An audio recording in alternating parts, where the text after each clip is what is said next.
Knick-Knack's Daily Teaser. Here's how this works.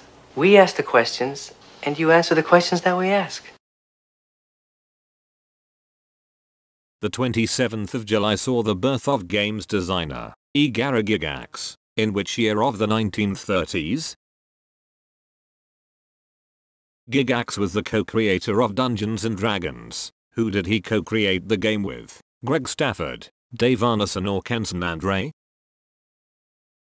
Gygax's company first published Dungeons & Dragons. In which year of the early 1970s? 1972, 1973 or 1974?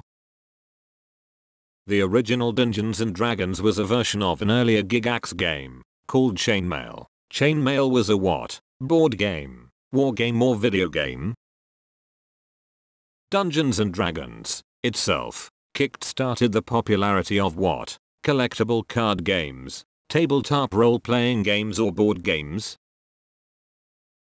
In Dungeons & Dragons, players assumed alter egos, called player characters. These player characters are known as what?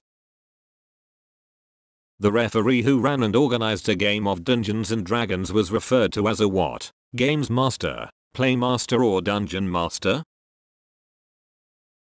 In Dungeons & Dragons, both players and referee used multi-sided dice. The notation for these was in the form XDY. X was the number of dice, Y was the number of sides on each die, and the D stood for what? Gygax set up a company called TSR in order to publish Dungeons & Dragons. The initials stood Tactical Studies. What?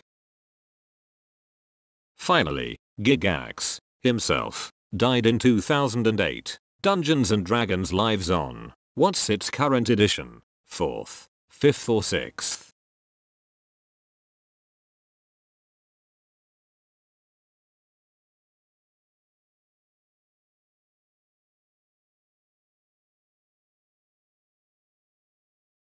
Questions set by Paul Knick-Knack Downey and released under the Creative Commons Attribution Share Alike 3.0 imported license. Audio material and images are copyright of the respective owners. The presentation was written on a Mac Pro with OS X 7.5 using iWorks 09 and iMovie 11.